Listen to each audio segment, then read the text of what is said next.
Comment Blockbuster a refusé Netflix et tout perdu. En 2000, Netflix propose à Blockbuster de racheter son entreprise pour 50 millions de dollars. Blockbuster refuse quelques années plus tard et Blockbuster disparaît. Partie 1, Blockbuster, le géant inattaquable. À la fin des années 90, Blockbuster est un monstre. L'entreprise domine totalement le marché de la location de films. Plus de 9000 magasins dans le monde. Des milliers de clients chaque semaine. À cette époque, louer un film, c'est simple. On va chez Blockbuster, on choisit une cassette ou un DVD et on paie. Blockbuster gagne énormément d'argent. Et surtout, l'entreprise est convaincue d'une chose. Rien ne peut la remplacer. Quand on est leader, on pense souvent que ça durera toujours. Partie 2, l'arrivée d'un petit acteur inconnu. Pendant que Blockbuster règne, une petite start-up apparaît discrètement. Son nom, Netflix. À l'époque, Netflix ne fait pas de streaming. L'entreprise propose simplement d'envoyer des DVD par courrier.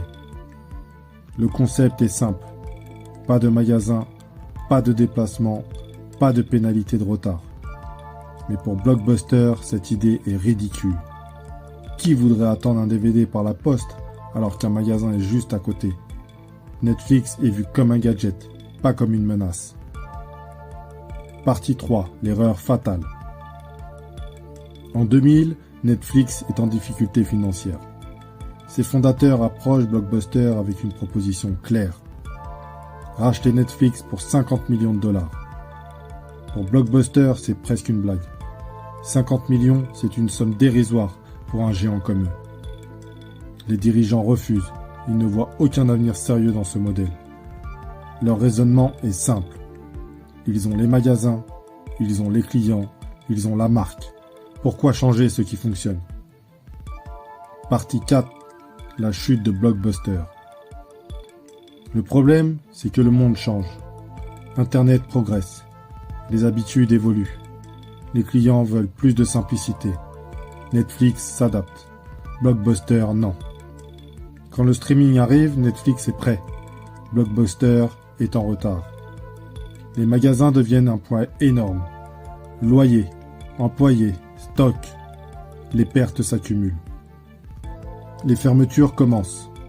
En 2010, Blockbuster déclare faillite. Le géant a disparu. Netflix, lui, devient l'une des plus grandes entreprises de divertissement au monde. Partie 5, la leçon business.